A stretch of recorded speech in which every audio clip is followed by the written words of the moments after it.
श्री राम के वियोग रूपी ही बुरे रोग से सताए हुए पशु पक्षी घोड़े हाथी ऐसे दुखी हो रहे हैं कि देखे नहीं जाते। नगर के स्त्री पुरुष अत्यंत दुखी हो रहे हैं, मानो सब अपनी सारी संपत्ति को हार बैठे हो। नगर के लोग मिलते हैं पर कुछ कहते नहीं, गौ से चुपके से जोहार मतलब वंदना करके चले जाते हैं। भरत जी भी किसी से कुछ कुशल नहीं पूछ सकते, क्योंकि उसके मन में भय और विषाद छा रहा है। बाजार और रास्ते देखे नहीं जाते, मानो नगर में दसों दिशाओं में दावाग्नि लगी है। पुत्रों का आते सुनकर सूर्य कुमार रूपी कमल के लिए चांदनी रूपी कहके बड़ी हर्षित हुई। वह आरती सजाकर आनंद में भरकर उठ दौड़ी और दरवाजे पर ही मिलकर भरत शत्रुघ्न को महल में ले आई। भरत ने सारे परिवार को दुखी देखा, मानो कमलों के वन को पाला मार गया हो। एक ही इस तरह हर्षित देखी है, मानो भीलनी जंगल में आग लगाकर आनंद में भर रही हो। पुत्र को सोच वश और मन मारे बहुत उदास देखकर वह पूछने लगी, हमारे नहर में कुशल तो है ना? भरत जी ने सब कुशल कह सुनाई, फिर अपने कुल की कुशल क्षेम पूछी। भरत जी ने कहा, कहो पिताजी कहाँ हैं? मेरी सब माताएं कहाँ हैं? पिता सीताजी और मेरे प्यारे भाई राम लक्ष्मण कहाँ हैं? पुत्र के स्नेहमयी वचन सुनकर नेत्रों में कपट का जल भरकर पापिनी कहके भरत के कानों में और मन में सूल के समान चुभने वाले वचन बोली। तात मैंने सारी बात बना ली थी। बेचारी मंत्रा सहायक हुई, पर विधाता ने बीच में ही जरा सा काम बिगाड़ दिया। वह है कि राजा देवलोक को पधार गए। भरत ये सुनते ही विषाद के मारे विवश होकर बेहाल हो गए, मानो सिंह की गर्जना सुनकर हाथी समसमा गया हो। वे तात तात हातात पुकारते हुए अत्यंत व्याकुल होकर जमीन पर गिर पड़े और विलाप करने लगे कि ये तात मैं आपको स्वर्ग के लिए चलते समय देख न सका। हाय, आप मुझे श्री राम को सौंप भी नहीं गए। फिर धीरज धरकर वे संभाल कर उठे और बोले, माता पिता के मरने का कारण तो बताओ। पुत्र का वचन सुनकर कहने लगी, मानो मर्मस्तन को पाच कर चाकू से चीरकर उसमें जहर भर रही हो। कुटिल और कठोर कैके ने अपनी सब कहनी शुरू से आखिरी तक बड़े प्रसन्न मन से सुना दी। श्री रामचंद्र जी का वन जाना सुनकर भरत जी को पिता का मरण भूल गया और हृदय में इस सारे अनर्थ का कारण अपने को ही जानकर वे मौन होकर स्तंभित रह गए। यथार्थ उनकी बोली बंद हो गई और वे सन्न रह गए।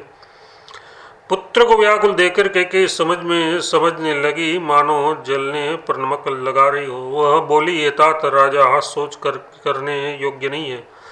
उन्होंने पुण्य और यश कमाकर उनका पर्याप्त भोग किया।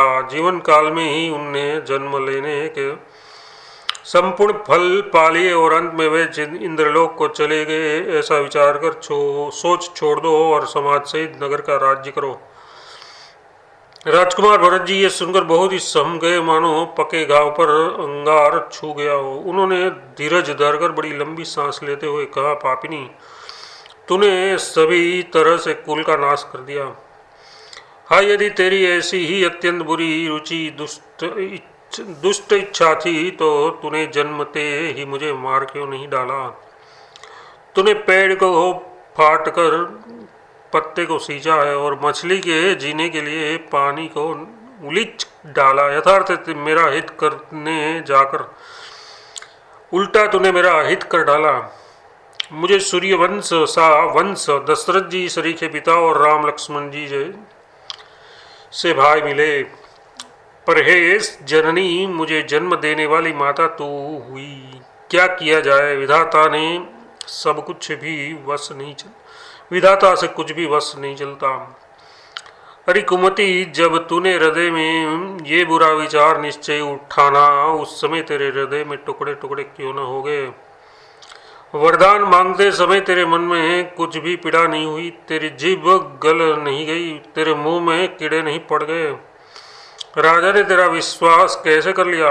जान पड़ता है विधाता ने मरने के समय उनकी बुद्धि हर ली थी। स्त्रियों के हृदय की गति चाल विधाता भी नहीं जान पाते। वह संपूर्ण कपट पाप और अवगुणों की खान है। फिर राजा तो सीधे सुशील और धर्मपरायण थे, वे भला स्त्री स्वभाव को कैसे जानते।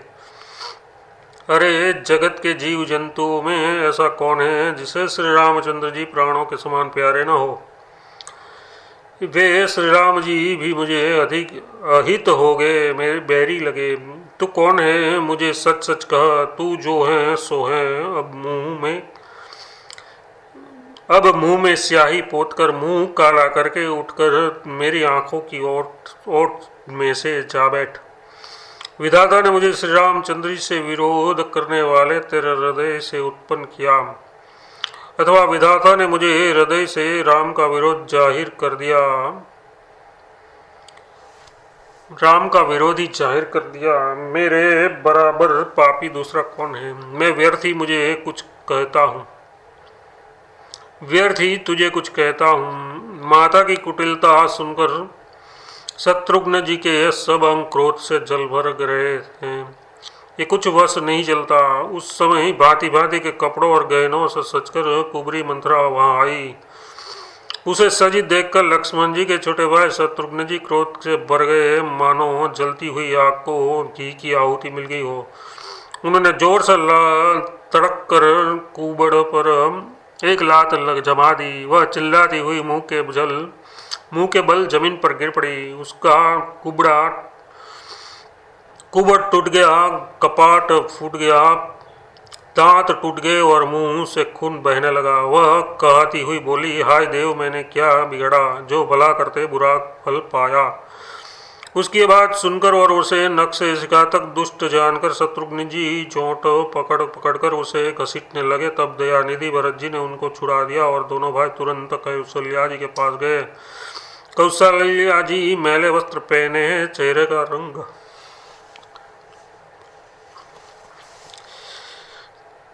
का रंग बदला हुआ है, व्याकुलता हो रही है,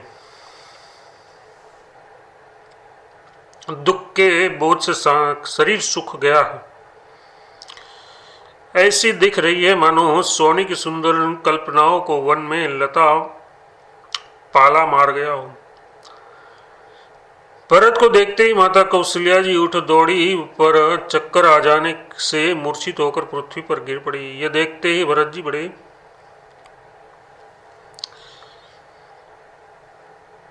व्याकुल हो गए और शरीर की शुद्ध भुलाकर उन चरणों में गिर पड़े।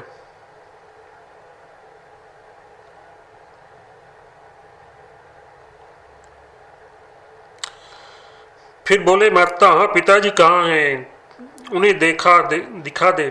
सीता जी तथा मेरे दोनों भाई श्री राम लक्ष्मण कहाँ हैं, उन्हें दिखा दे।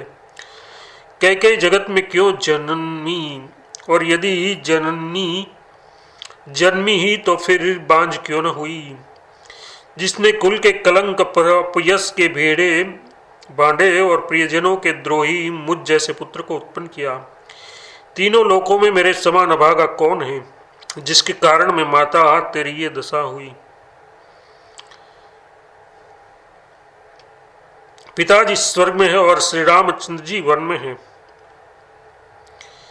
केतु के समान केवल मैं ही इन सब अनर्थों का कारण हूं। मुझे धिक्कार है, मैं बांस के वन में आग उत्पन्न हुआ और कठिन दुख और दोष का भागी बना। भरत जी के कोमल वचन सुनकर माता कौशल्या जी फिर संभाल कर उठी। उन्होंने भरत को उठाकर छाती से लगा लिया और नेत्रों से आंसू बहाने लगी। सरल स्वभाव वाली माता ने बड़े प्रेम से भरत जी को छाती से लगा लिया, मानो श्री राम जी ही लौट कर आ गए हो। फिर लक्ष्मण जी के छोटे भाई शत्रुघ्न को हृदय से लगाया। शोक और स्नेह हृदय में समाता नहीं है। कौशल्या जी का स्वभाव देखकर सबको एक कह रहे हैं कि सीता जी श्री राम जी की माता का ऐसा स्वभाव क्यों न हो। माता ने भरत को गोद में बिठा लिया और उनके आंसू पोंछकर कोमल वचन बोली, हे वत्स, मैं बलैया लेती हूँ, तुम अब भी धीरज धरो, बुरा समय जानकर शोक त्याग दो। काल और कर्म की गति अमिट जानकर हृदय में हानि और ग्लानि मत करो मानो। हे तात, किसी को दोष मत दो, विधाता मुझको सब प्रकार से उल्टा हो गया है, जो इतने दुख पर भी मुझे झिला रहा है। अब भी कौन जानता है उसे क्या बारा है। एतात पिताजी आज्ञा से पिता की आज्ञा से श्री रघुवीर के भूषण वस्त्र त्याग दिए और वल्कल वस्त्र पहन लिए। उनके हृदय में न कुछ विषाद था न हर्ष। उनका मुख प्रसन्न था, मन में न आसक्ति थी न रोग न रोष मतलब द्वेष। सबका सब तरह से संतोष कराकर वे वन को चले। ये सुनकर सीता जी भी उनके साथ लग गई। श्री राम के चरणों की अनुरागिणी वे किसी तरह न रही। सुनते ही लक्ष्मण जी भी साथ ही उठ चले। श्री राम रघुनाथ ने उन्हें रोकने के लिए बहुत यत्न किए पर वे न रहे। तब श्री रघुनाथ जी सबको सिर नवाकर सीता और छोटे भाई लक्ष्मण को साथ लेकर चले गए। श्री राम लक्ष्मण और सीता जी वन को चले गए। मैं न तो साथ ही गई और न मैंने अपने प्राण को ही उनके साथ भेजे। ये सब इन्हीं आंखों के सामने हुआ तो भी अभागे जीव ने शरीर नहीं छोड़ा। अपने स्नेह की ओर देखकर मुझे लाज भी नहीं आती। राम सरी के पुत्र की मैं माता, जीना और मरना तो राजा ने खूब जाना। मेरा हृदय तो सैकड़ों वज्रों के समान कठोर है। कौशल्या जी के वचनों को सुनकर भरत सहित सारा रनिवास व्याकुल होकर विलाप करने लगा। राज महल मानो शोक का निवास बन गया। भरत शत्रुघ्न दोनों भाई विकल होकर विलाप करने लगे। तब कौशल्या जी ने उनको हृदय से लगा लिया। अनेकों प्रकार से भरत जी को समझाया और बहुत सी विवेक भरी बातें उन्हें कहकर सुनाई। भरत जी ने भी सब माताओं को पुराण और वेदों की सुंदर कथाएं कहकर समझाया। दोनों हाथ जोड़कर भरत जी छल रहित पवित्र और सीधी सुंदर वाणी बोले। जो पाप माता पिता और पुत्र के मरने से होते हैं और जो गौशाला और ब्राह्मणों के नगर जलाने से होते हैं, जो पाप स्त्री और बालक की हत्या करने से होते हैं और जो मित्र और राजा को जहर देने से होते हैं, कर्म वचन और मन से होने वाले जितने पातक एवं उत्पातक उससे छोटे बड़े पाप हैं, जिनको कवि लोग कहते हैं विधाता यदि इस काम में मेरा मत हो तो हे माता वे सब पाप मुझे लगे। जो लोग श्री हरि और श्री शंकर जी के चरणों को छोड़कर भयानक भूत प्रेतों को बचते हैं, माता यदि उसमें मेरा मत हो तो विधाता मुझे उनकी गति दे।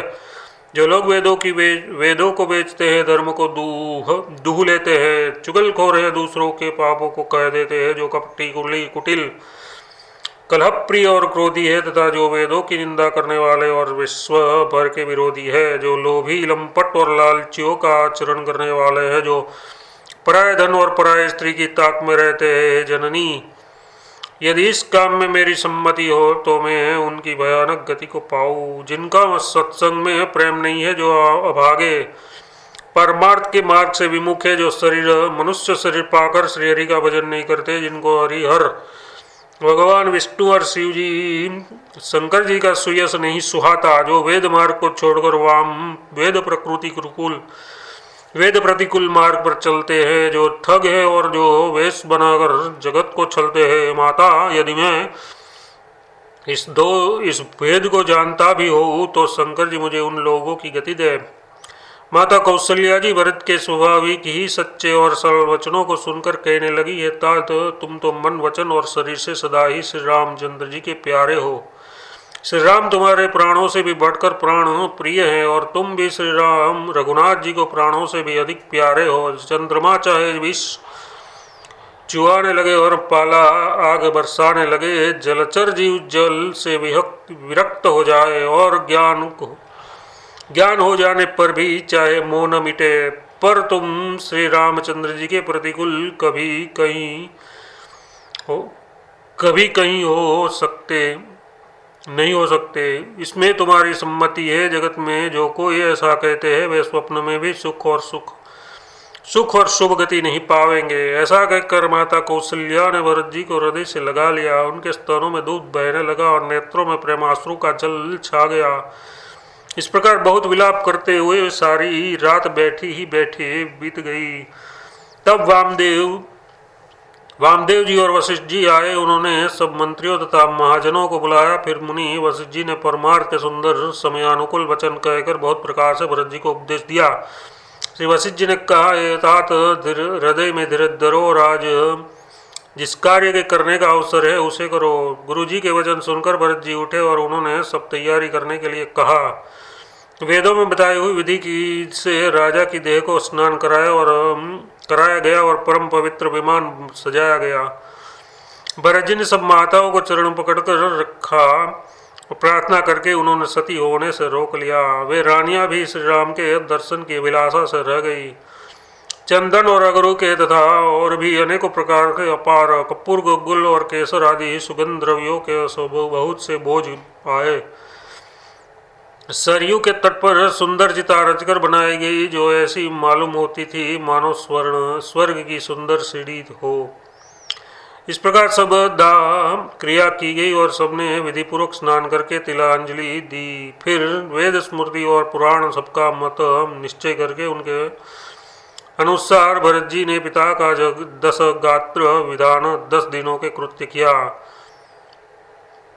मुनिश्रेष्ठ वशिष्ठ जी ने जहाँ जैसी आज्ञा दी वहाँ भरत जी ने सब वैसा ही हजारों प्रकार से किया। शुद्ध हो जाने पर विधि पूर्वक सब दान दिए। गौ तथा घोड़े, हाथी आदि अनेक प्रकार की सवारियाँ, सिंहासन, गहने, कपड़े, अन्न, पृथ्वी, धन और मकान भरत जी ने दिए। भूदेव ब्राह्मण दान पाकर परिपूर्ण काम हो गए, अर्थात उनकी सारी मनोकामनाएं अच्छी तरह से पूरी हो गई। पिताजी के लिए भरत जी ने जैसी करनी की वह लाखों मुखों से भी वर्णन नहीं की जा सकती। तब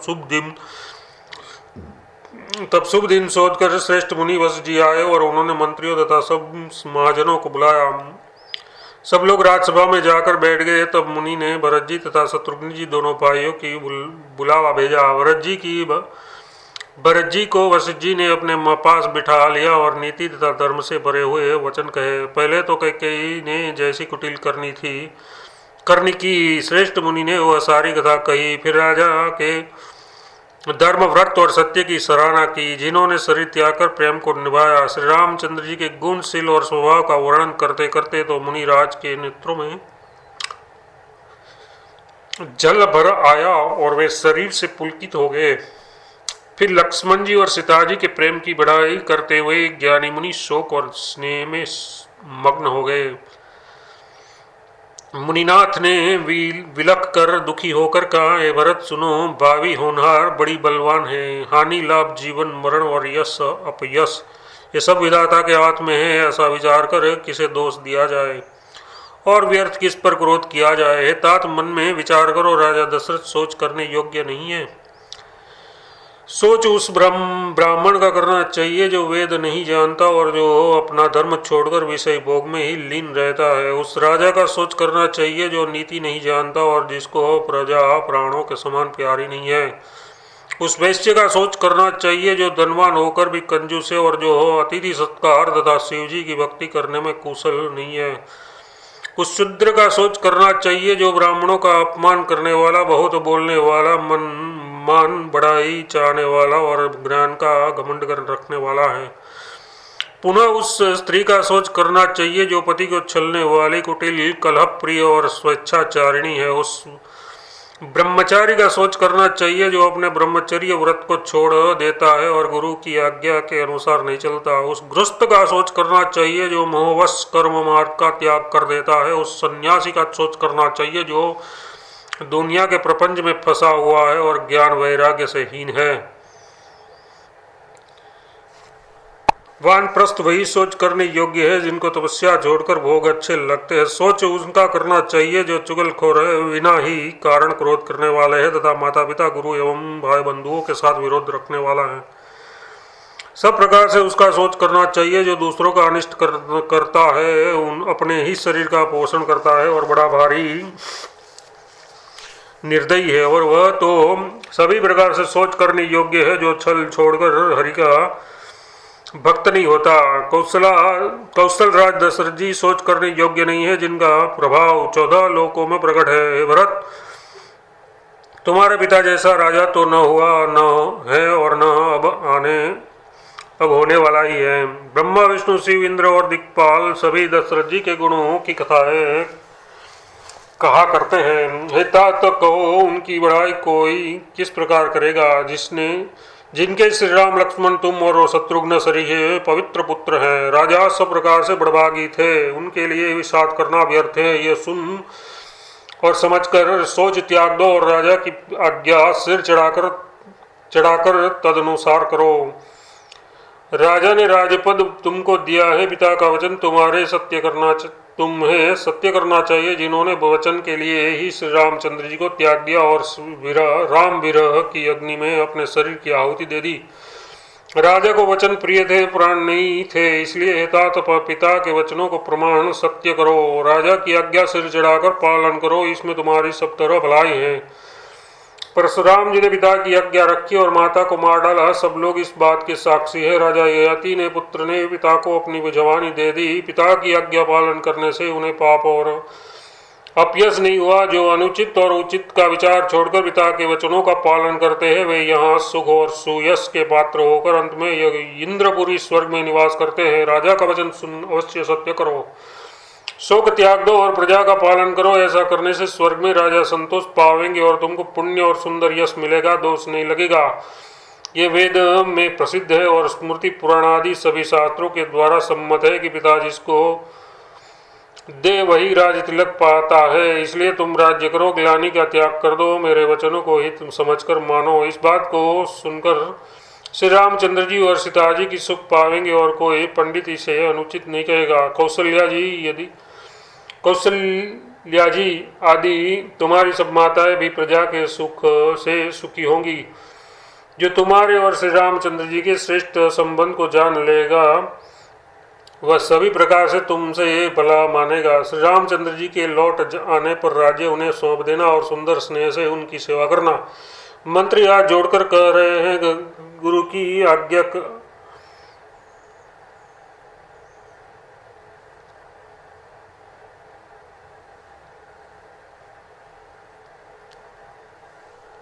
हाथ जोड़कर कह रहे हैं, गुरु जी की आज्ञा का अवश्य पालन कीजिए। श्री रघुनाथ जी के लौट आने पर जैसा उचित हो वह फिर वैसा ही कीजिएगा।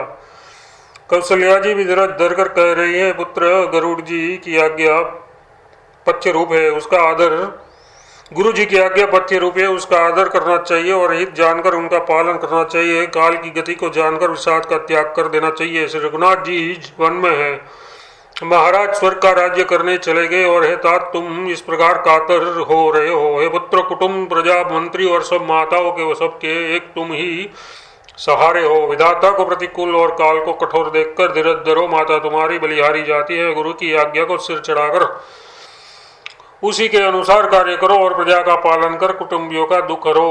भरत जी ने गुरु के वचनों और मंत्रियों के अभिनंदन अनुमोदन को सुना, जो उनके हृदय के लिए मानो चंदन के समान शीतल थे।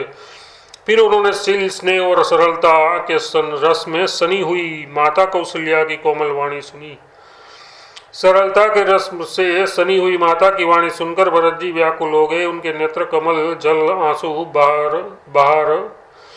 बहकर हृदय के विरह रूपी नवीन अंकुरों को सींचने लगे। नेत्रों के आंसू के उनके वियोग दुख को बहुत ही बढ़ाकर उन्हें अत्यंत व्याकुल कर दिया। उनकी वह दशा देखकर उस समय सबको अपने शरीर की सुध भूल गई। तुलसीदास जी कहते, स्वाभाविक प्रेम की सीमा श्री भरत जी की सब लोग आदरपूर्वक सराहना करने लगे। धैर्य की दूरी को धारण करने वाले भरत जी धीरज धरकर कमल के समान हाथों को जोड़कर वचनों को मानो अमृत में डुबाकर सबको उचित उत्तर देने लगे। मास पुराण 18वां विश्राम।